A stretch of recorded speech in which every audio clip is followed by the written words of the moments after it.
You can make your own desk phone holder using household objects.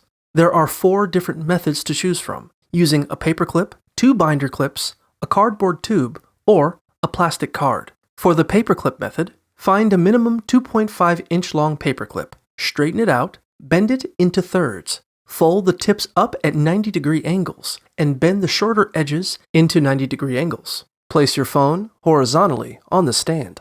For the binder clip method, find 2 differently sized binder clips. Bring the arms back and place one arm of the smaller clip inside the larger clip.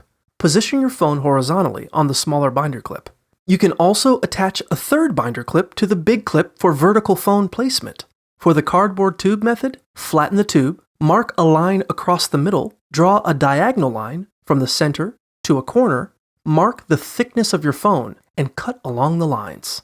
Open the tube and lean your phone against the high back. These methods provide simple and effective ways to create a phone holder for your desk.